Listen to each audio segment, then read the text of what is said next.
Hello and welcome to this week's Property Matters, a show that brings global trends to an Irish audience to help shape your knowledge of the industry. You can contact us on Twitter at iPropertyRadio or by email at hello@iPropertyRadio.com. Your hosts today are myself, Brian Fox, and Carol Tallon.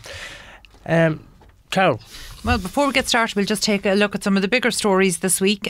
So from the weekend papers, there was reports that a working group made up of key stakeholders, including the Departments of Housing, Finance, Tourism and the Attorney-General and Bord Pleanála, Dublin City Council and others, have recommended that a levy be imposed on companies like Airbnb and Booking.com to fund the regulation of the short-term letting sector. So that'll be an interesting one.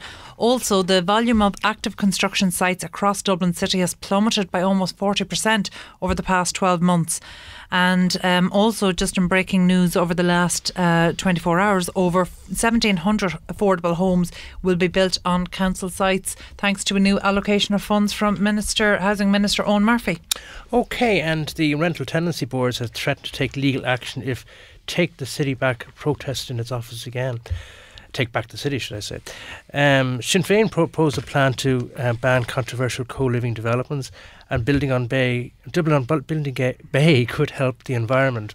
So they're interesting stories. And first up in the studio with us today, though, is David Jelly. David is founder of Property Bridges, and you may remember he joined us once before to discuss peer-to-peer lending. So, David, you're welcome back into the studio again. Thanks for coming in. Delighted to be here. And tell us, just recap, and tell us again what Property Bridges is all about. Yeah, so we're a peer-to-peer lender. We focus on the construction sector. So we provide finance for small to medium-sized property developers. So anything from $500,000 to $5 million. And we do that through our community of online lenders. So we would meet with developers. We would do due diligence on the projects. We would go through a full legal process. And then when we're happy that the project is a viable project and everything checks out, we would advertise that on our online platform, and anyone with as little as €500 can invest in those property loans. So it allows anyone with €500 to invest. It gives people access to the market, and we provide returns of between 8 and 10%. But if I were to invest 500, how can I trust you that I'm going to that is all going to go right? Well, so first of all, there is risk in property development. So we would, whenever we do our due diligence, we'd write a credit paper. We would upload all of the details of the development online. It's up for the investors to make the decision that's right for them. So we would expect all our investors to do their own due diligence, but we wouldn't put anything on the platform that we were unhappy with. We have strict guidelines. We have a robust due diligence process. So we'd always take first charge security on any of the developments we lend on. I would only lend up to 70% loan to value. So if anything does go wrong, there is a cushion there in terms of the equity that's in the project. We also have step-in rights and other caveats in the contract where if things were to go wrong with the build, we could step in, we could employ a contractor to finish the project, or we could enforce with the first legal charge, we can enforce the sale of that site and retrieve lender funds. And just what sort of, I invest 500, what do I expect back? So between 8 and 10%. 8 and 10%. Yeah. Right. So we've raised almost $3 million to date. We've done a project in Sandy Cove, Kilkenny, Waterford, Limerick, Cavan. We're looking at projects around the country. And our investors, I mean, we're probably averaging a 8.5% return on those investments at the minute. Wow. And is it regulated? Or is it regulation in that industry? So crowdfunding and peer-to-peer is not currently regulated by the central bank. It will be regulated in time. The industry is growing at the minute. It's a very big industry in the UK. Why isn't it regulated at the moment then? I mean, is it just... I think the central bank... slow to catch up, the central bank maybe are focused on other issues such as Brexit. Right. They're also waiting for directives to come in from the wider EU.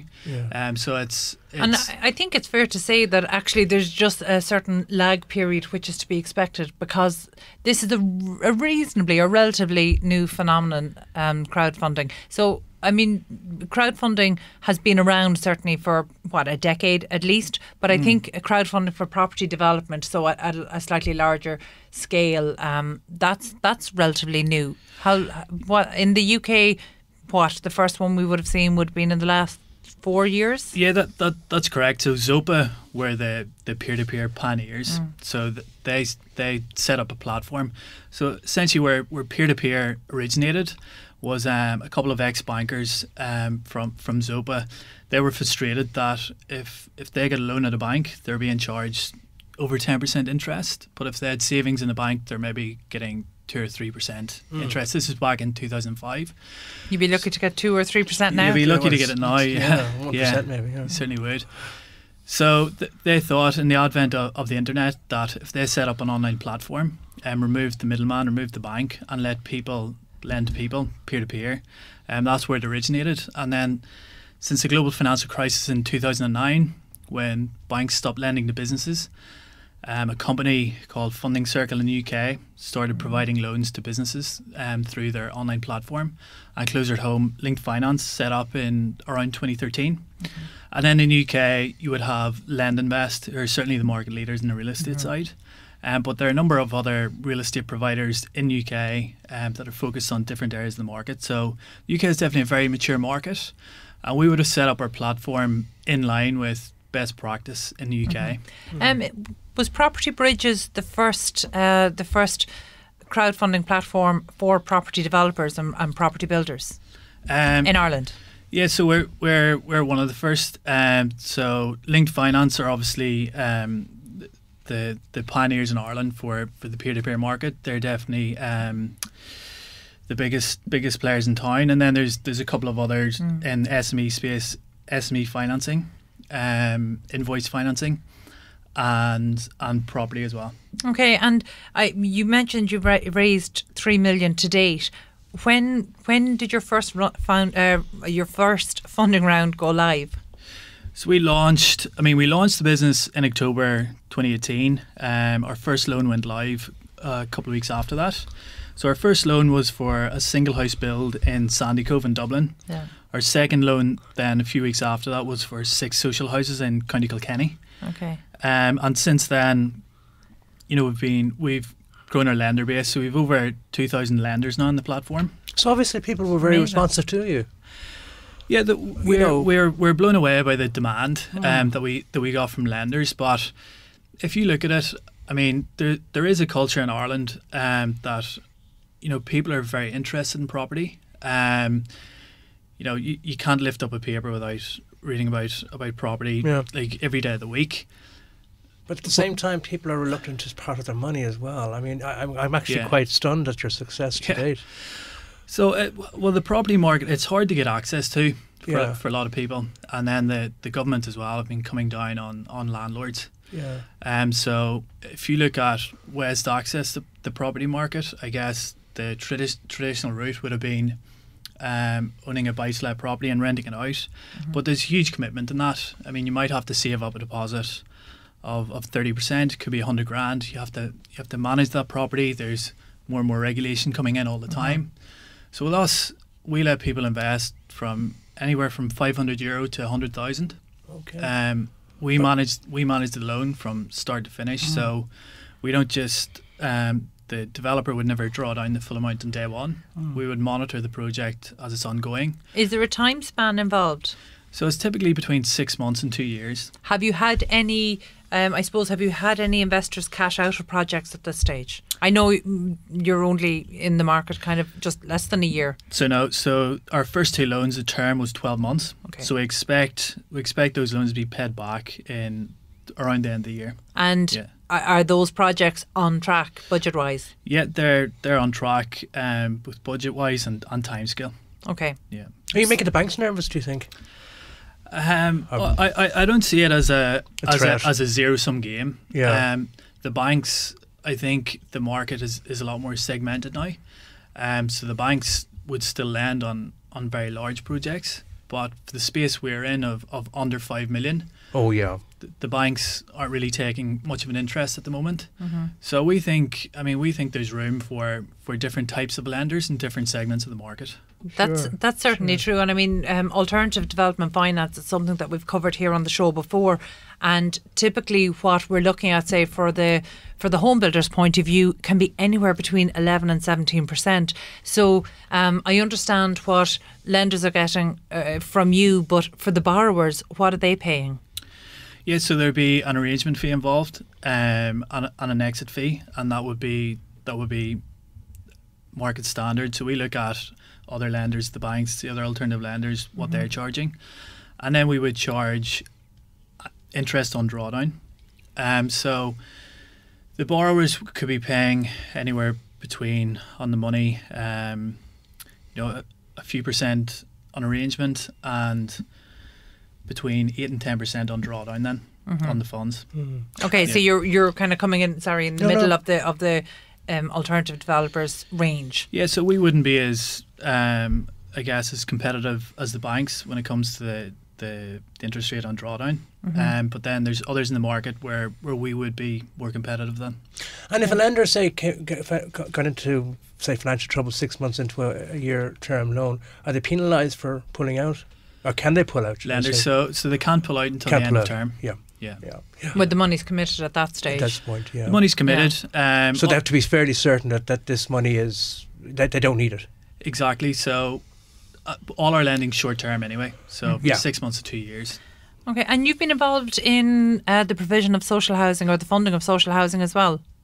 That's correct. So we've lent on a project in Kilkenny for 6 social houses. We're seeing a lot of those projects coming up at the minute. There's a lot of activity going on that side of the market. Who's bringing it to you? Is it the potential contractor, or is it the approved housing bodies or local authorities? Yeah, so it's the developers themselves. So we've talked to a number of local authorities, housing bodies, but it's the developers themselves that get in touch with us directly. Okay, and I know we talked about there, I suppose, what's in it for the investors. But at this point, do you have a profile of who your investors are? It honestly ranges from, we've had a 19-year-old bike mechanic in Wexford to a 75-year-old retired doctor in Dunleary. Are they all individuals? So they're not all individuals. So so we started off pure peer-to-peer platform, and now that we've proved the model and we've got a bit of a track record under our belt, we're starting to get interest from family offices, institutional investors, and that allows us to scale up. So that allows us to go after larger developments and to provide a better service to the borrowers. So when you talk about institutional investors, that definitely changes the dynamic of a peer-to-peer lender. So are you referring to maybe the investment of pension funds? So, well, not pension funds directly. So if you look at any successful peer-to-peer lender in the UK or the US, they will, at their core, they'll be a peer-to-peer lender, but they will take funding from institutional investors and family offices as well. So if we can provide the developers with a range of funding, and as well, we can bring better projects to our peer-to-peer network, because we know that we have backing, we have institutional backing as well. So that allows us to increase our capacity, and we can go after larger deals, better deals, and bring that to the peer-to-peer network as well. Okay. But on the pension investing, we don't speak to pension funds directly, but we are working on upgrading the website and our legals to allow people to invest through their personal pension. That'll be quite a game changer, won't it? Yeah, no, we certainly think it'll be a game changer for us. It's also a very efficient way to invest if people are managing their own pension. Of course. And it means they don't have to. Some people would buy properties in their pension. So with us, we allow them to get exposure to the property market, but it's also more liquid, so they don't have to hold on. Because it's obviously short term. Exactly, yeah. So what projects, before we let you go, David, what projects are currently open for funding at the moment, or do you have any? So we've just closed on a project in Cavan. We're looking at more projects in Donegal, Monaghan and other places around the country. So we hope that we'll have another project live in the next week or two. Excellent. Okay, so just remind people where they can go, whether they're developers in need of financing or people who are sitting on any lump sum of cash that they want to get a return of somewhere between, on average, 8.5%. Yeah. Where can they go? It's very simple, www.propertybridges.com. That's great. Listen, David, thank you so much. And I know it was great to get this update now. And what we might do is speak to you again in a few months' time, and we'll see where you are in terms of the pension side of things as well. So that was David Jelly, founder of Property Bridges. Thank you for coming in to talk to us today, David. Stay tuned after the break, as we'll be speaking to Adam Malik, Head of Business Development for Equiem. Your community radio for South Dublin. This is Dublin South FM. And welcome back to Property Matters here in Dublin South FM with myself, Brian Fox, and Carol Talon. Earlier today, Carol spoke to Adam Malik, Head of Burrell, and you can contact us on Twitter at iPropertyRadio or email hello@iPropertyRadio.com. Just to go back, Carol did speak to Adam Malik earlier, and let's listen to it now. We have the Head of Business Development for Ireland and the UK with Equiem, Adam Malik. Adam, you're very welcome. Hi, Carol. It's a great pleasure to be here. Thank you again for inviting me. It's not every day that a Unisu top influencer invites you to their show, so thanks very much for having me. Oh, Unisu will love that plug. You're very good, Adam. So tell me, Equiem, what is Equiem? Explain. Sure. So Equiem is a technology and services business, and we typically work with commercial landlords, really helping them to achieve two main things. One is a thriving sense of community in their asset, whether it's a grade A office building or an out-of-town business park, or perhaps it's a mixed-use development. And secondly, we're really helping to elevate the experience for tenants in that asset. So, when companies approach us, they are typically either concerned about attracting and retaining tenants, or perhaps they're just struggling to, really connect with people in their building, or thirdly, they're just unsure, how do we create a really compelling experience for our tenants here? And so we do two things, Carol. First of all, we provide our technology platform, which becomes the kind of centralized communications hub for that asset, enabling tenants to connect to different services, amenities, experiences, and secondly, providing this kind of engagement ecosystem. And think of this as the kind of the source which enables the platform to really thrive. So this is really a combination of content, it's curating a program of activities and events, and it's really helping to enliven that particular space. Okay, and would that be, one platform per block or per area? Yeah, we kind of operate on a per destination basis. So if I think about in Dublin, for instance, where we work on a site called Nova Atria, this is two twin towers. So we have a single platform operating across those two buildings. Okay, and tell me, obviously, tenant engagement is something that we're seeing only in the last year is starting to get attention. But you were obviously ahead of the curve on that. So you might just give us a little bit of background about how Equiem came to be? Yeah, sure. So, Carol, we actually started as a pilot in a 1 million square foot office tower in the heart of Melbourne. And the landlord there, a chap called Lorenz Grollo, from a very well-known family of developers in the region, was really faced with two dilemmas. One was that the Rialto building was starting to show its age. It had reached kind of 25 years of age. And this was at a time when there was lots of new kind of building activity in very close proximity. So lots of new shiny office towers going up. And I suppose the dilemma he was facing was, how are we going to stop our existing tenants wanting to jump ship into those new shiny office towers? And the second dilemma was, how do we really start to understand what people in our building want? And so what they had was a spreadsheet of, much like many landlords do, a spreadsheet of 72 tenant reps. And the desire was really to try and evolve that into some kind of platform or means that they could actually start to communicate and engage with, all 4,000 people that existed in that particular building. So we were brought in, and we created the first iteration of the Equiem platform, and really turned that spreadsheet of 72 tenant reps into a thriving community of some 4,000 people. And between Lorenz and our CEO Gab, there was the realization that we are not dealing with one landlord with a dilemma in a single building in one city.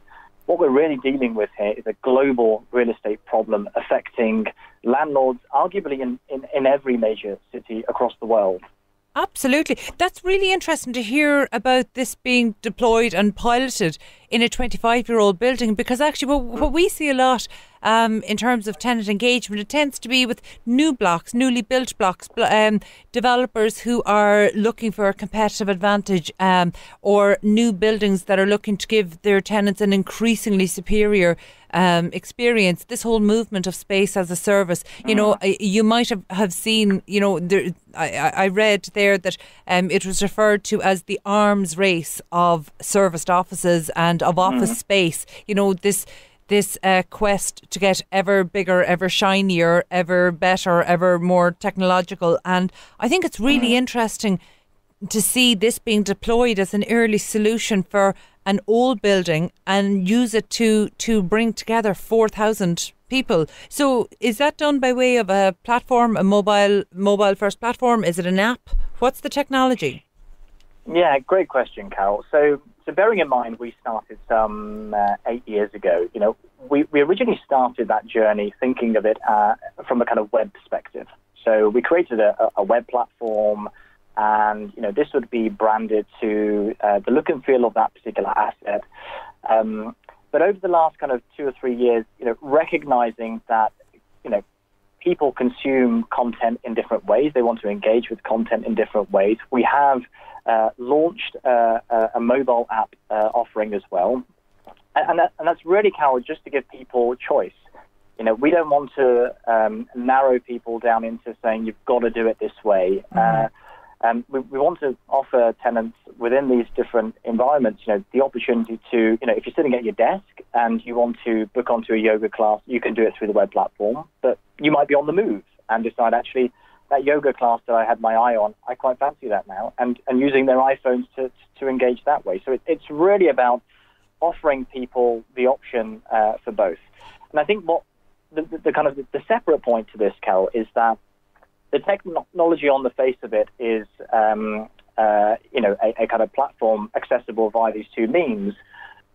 But actually what's sitting behind this is the really interesting piece. And this is the data analytics suite, which we've also built, called Cortex. And I think what's really interesting here is that, a lot of landlords, in Ireland, elsewhere, have been used to this kind of thinking of, the building next door is doing something, therefore we should try it. Do you know what I mean? Yeah. Or we think this is a good idea, therefore let's try it. And that data that we've been able to start capturing on tenant behaviors is really allowing us to move from that kind of world to a world where we're thinking, we know that 70% of tenants want yoga, therefore let's bring yoga into this building. Or we know that 80% of tenants want Pilates, therefore let's bring Pilates into this building. So really helping landlords from moving from this world of almost guessing or thinking using their gut to a world where they're actually making decisions based on real data.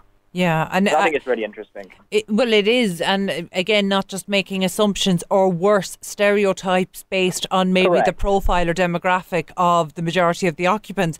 So, okay, you mentioned there yoga, but talk to me a little bit about the type of content that we would find, or that a tenant might find on the platform. Yeah, sure. So if I think about one of our Irish platforms that we have been running since October 2018, so this is, I'm referring to the campus. Some of your listeners may remember the campus by its former name, which is Cherrywood Business Park. And so we were commissioned by the landlord Spare Street Capital to roll out our platform there to really achieve two things. I mean, one was to really elevate the experience for tenants that work there, and secondly, to be a real point of difference for Spear Street Capital. And so if you're a tenant based there, you'll be able to connect to a really comprehensive events program. You'll be able to redeem different deals and promotions. You'll be able to connect with other people that work there. You'll be able to consume content about the campus as a destination, but also about the broader kind of area as well. So it's really a combination of things, Carol. And do you tie in with any other digital offerings? So, for example, would you tie in, say, with transport apps or other maybe energy usage apps or anything else that might be used in the area? Yeah, that's a really good question. And increasingly, we are hearing from both landlords and tenants, actually, to have this kind of link up with some other news sources or content sources. And one of the most popular ones that does come up is around travel. So we have done some integrations where we're able to allow tenants to log into the platform and, see bus timetables or see, what the status of the trains are and things like this. And it just gives them that extra reason to engage in the platform, because they know that if they want to source this information, then they do it through the app. Yeah, it's all in one place. That's excellent. And you mentioned Cherrywood, but when did the business first expand into Ireland? Well, actually, Carol, that was the first time we ventured into Ireland. We had done, probably must have been 3 or 4 different trips to the region prior to that. But actually, when the business expanded from Australia to the UK, which would have been the summer of 2017, being really honest, we hadn't really thought about Ireland as a new market. We were thinking actually that the UK would keep us busy for a good couple of years. But actually, when Spear Street Capital contacted us and said, we really want your help over at the campus, that site, really perfectly fitted kind of what we're about as a business, because it's an office park, it's kind of out of town. People that work there, they're kind of confined to what is available on that particular park. So if we can really help to make them feel connected to that space and really start thinking about how we curate a program of events and experiences that elevates the experience, it really becomes a point of difference then for Spear Street Capital. So that was back in October 2018. We have since rolled out another site with Spear Street Capital called Belfield Office Park, now called Founders District. And then more recently, we have been working, as I mentioned earlier, with Blackstone over at Nova Atria. I'm sure many of your listeners will know it because it will soon be the home of Facebook. Of course. And I'm not suggesting for a second, Carol, that that's the reason they moved there. But well, all of these things, as you rightly point out, these are points of difference, and we're at a stage where actually. Certainly, landlords are looking for these points of difference. They're looking for anything that's going to give them the competitive advantage. But again, I think there's an assumption that comes with a newer building. So I think it's interesting to know that actually the age of the building is immaterial. That actually how long established the tenant community there is immaterial. It's actually about putting the right processes and systems in place for this level of engagement. Yeah, exactly. And I think. As Dublin continues to be a really attractive destination for these types of occupiers, I mean, you've got the likes of Facebook, Google, LinkedIn, HubSpot. These types of businesses are starting to look beyond just the space to kind of make their decisions as to whether or not they decide to move into that building. And of course, yeah. I think this is broadly because office space is starting to be used as a tool to hire talent. And if for instance, Facebook, if their staff can move into a tech-enabled building, that's really going to speak to a new generation of employees who already use technology as part of their everyday lives, right? So if you think about, ordering taxis or purchasing food or connecting with friends, why wouldn't you have an app that also connects you to the space that you're in? And tell me, how would this work for remote employees? Or people who are working away from the office as such? Yeah, that's a great question. So This comes up quite a lot as well, Carol, and so the way that it works is that any business that is based on a particular site. So let's take again Nova Atria. The staff of Salesforce who are based there, they will be able to sign up, and they will sign up using their occupier email, and they will be able to access, because everything's in the cloud. They'll be able to access. When they're sitting at the desks, they'll be able to access it when they're on the move, and they'll be able to access it when they're sitting at home because they decided to work from home that day and they want to know what's happening next week because I want to start thinking about what types of classes I want to look into or seeing what the event program is the week after because I want to know whether or not I'm going to go to that community drink that I've missed the last couple of weeks. So it's really giving people access regardless of where they are. Yeah, and actually that's become increasingly important. We had a guest on the show recently, and he mentioned to us in terms of office fit out and this ever increasing high level of office fit out and the offering that's involved, that employers, contemporary employers now really see that their competition is their employees working from home. So they actually need, because they offer flexible working and they offer remote working,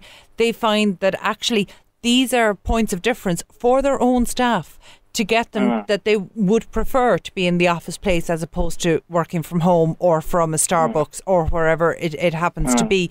And that was something that we hadn't really considered before. It's not something that you think of, that an employer would be trying to almost compete with the employee's home in order to make a workable space. I think that's a really interesting point, actually, and it kind of reminds me of. And I was just talking to one of my colleagues about this earlier, actually, when the CEO of Netflix said that their biggest competition was sleep, and I think that makes so much sense. Well, it does, and I think this is a really interesting point that you're raising, Carol, and.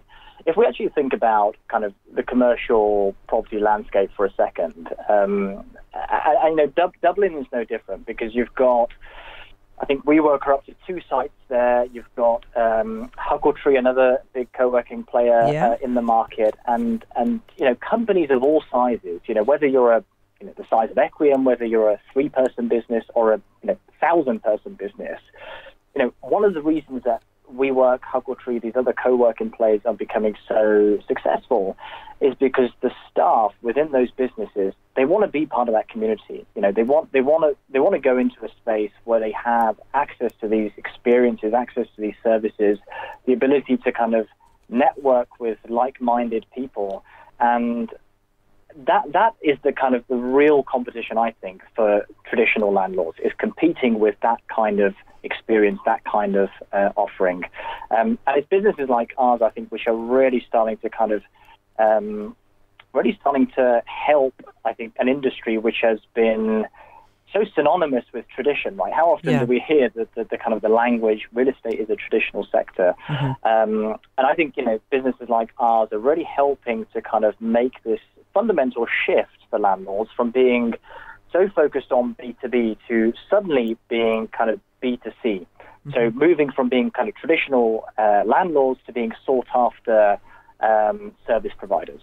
Yeah, and I think that's very clear. In fact, I can see that the Equiem offering, the value proposition for landlords is incredibly clear. But actually, what I'd like to do, just before I let you go, maybe, because our listenership is made up of members from the planning, construction and property industry, what advice would you give landlords who might be reluctant to embrace new technologies, whether it's for an existing building or for a newly planned building?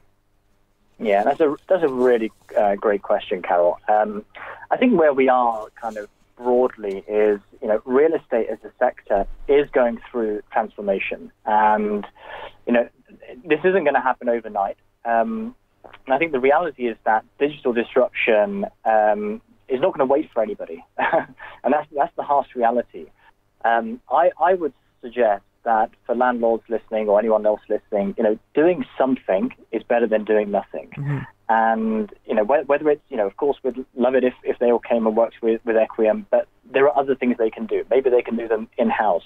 But doing something is going to be better than doing absolutely nothing. That's great advice.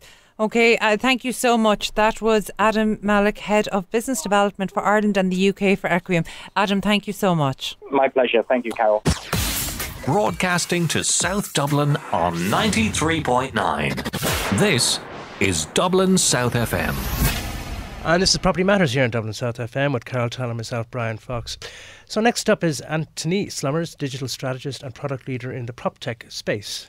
Welcome on air to Antony Slumbers, a Proptech expert from the UK. And Antony, welcome. And you might just tell us a little bit about the work that you do. Well, first off, can I just say it's very, very nice to be involved with this. For 20 plus years, I actually ran a software company developing services for largely within the commercial real estate sector. So we did a lot of web agency type stuff, lots of websites, and then lots of software products. And for about 10 years of that, I started a property management software company. And to cut a long story short, so I did a lot of coding for a long time.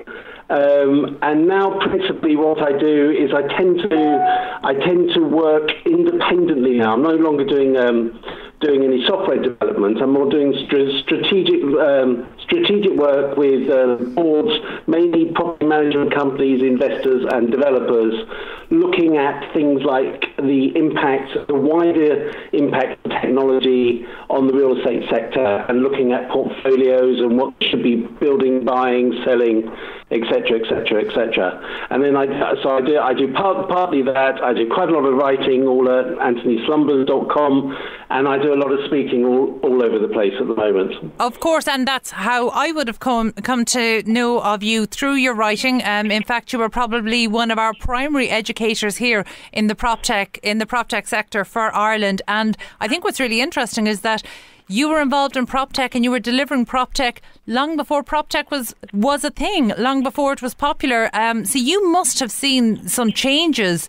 How do you view this new generation of technology innovation that's really transforming, I suppose, I mean, at this point, can we call it Proptech 3.0 at this stage? Really, how do you see that changes in terms of the marketplace that you were in maybe a decade ago? It's very interesting if you look at it in the broadest sense. In some ways, a lot of the products and services we were developing way back in like 2001, 2002 were the equivalent of what, for instance, people are calling tenant engagement apps nowadays. And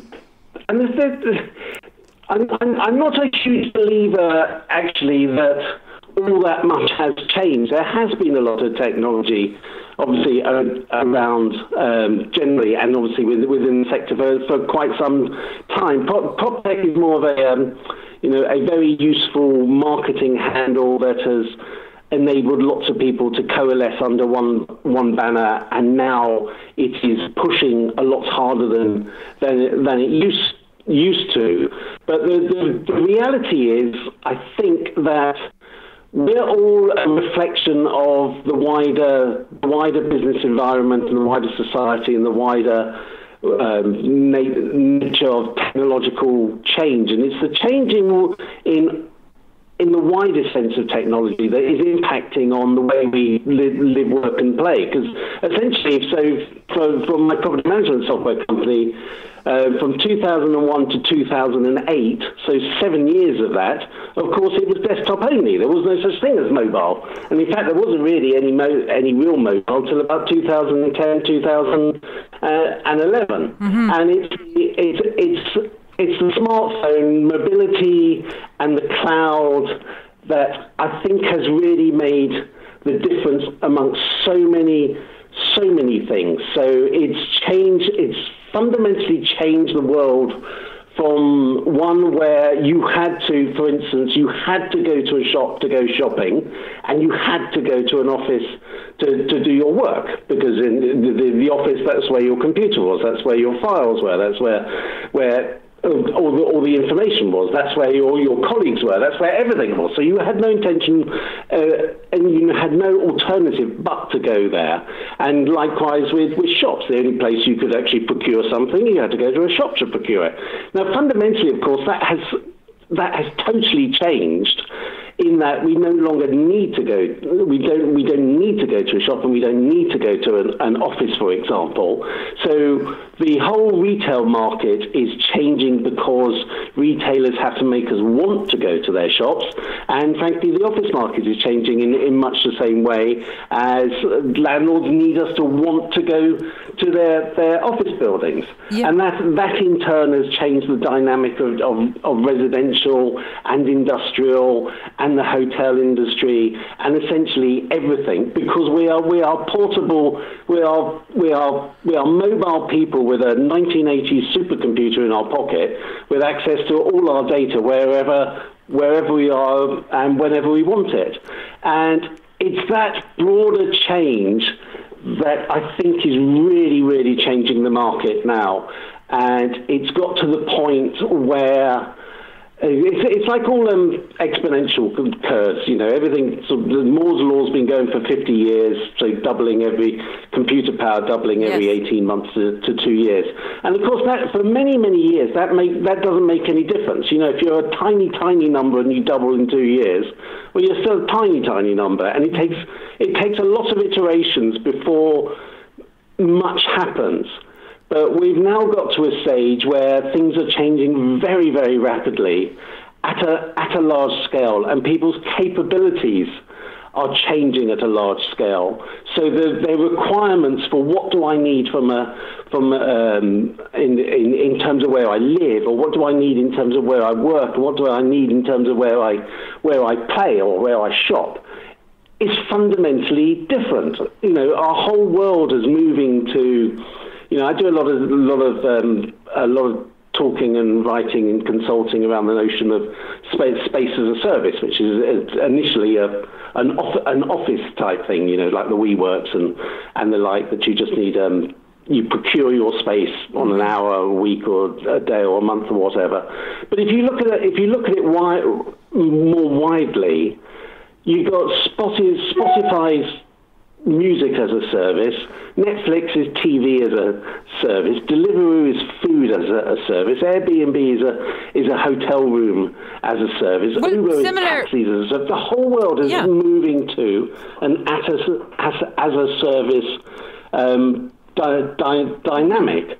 And so you have in the wider society, when we're all moving from a world where we were really bothered and interested and consumed by acquiring more stuff, more products, and now we're a lot less bothered about acquiring more stuff as long as we have access to it. But I think it's very interesting when you talk about capabilities, because normally when we talk about capabilities, it's about computing capabilities, whereas actually you mentioned there people's capabilities, and I would push that further to say people's demands. I think people are demanding an awful lot more. So I think maybe if we were having this conversation 15, 20 years ago, it would have been about what can organisations deliver for organisational efficiency to make life easier for the organisation, and yes, make life better for the consumer. But we were essentially preempting what we thought would make life easier for the consumer, whereas now I think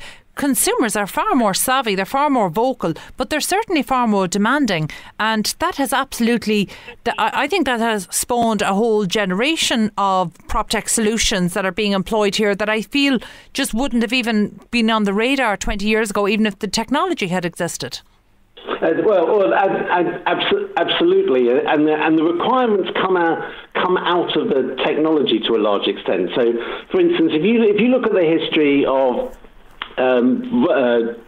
natural language processing and speech recognition, that went from essentially useless to a utility in about 6 or 7 years. So if you go back to sort of 2011, 2012, there was about a 30% error rate in terms of a computer understanding your voice.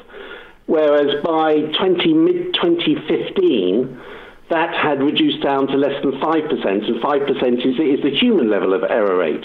So when you look at something like Amazon's Echo and everyone wandering around saying, Alexa, what's the time? Alexa, set a timer for this. Alexa, what's the weather tomorrow? The reason that exists is because technologically it was suddenly capable of existing. So the technology enabled speech to become a new search mechanism.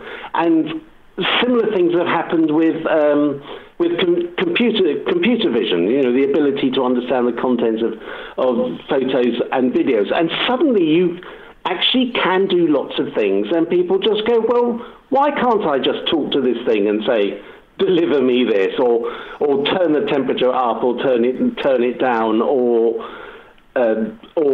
in terms of summoning your watching videos on your smartphone as you're driving along. You go back 10 years and think of the idea of sitting as a passenger in a car and watching a YouTube video. It was like complete sci-fi. Yeah. And we look at it now, and if it breaks for more than a second, we get really, really upset. So it's absolutely being driven by Joe Public, if you like, because all this stuff is happening in their recreational life, realizes that XYZ is possible, and so within the real estate industry, obviously our consumer is then going, well, why can't I have that? But I need information now. Why can't I want to book this viewing. I want to see this flat. Give me a video of this flat. Give me a 3D. Why can't I have this? But do you not think I think the industry is now caught in this, oh my God, we've got to really get with the program soon, because we're going to have product market fit, as it were. Yeah, but I'm going to interject here to say that actually, do you not think that consumers were very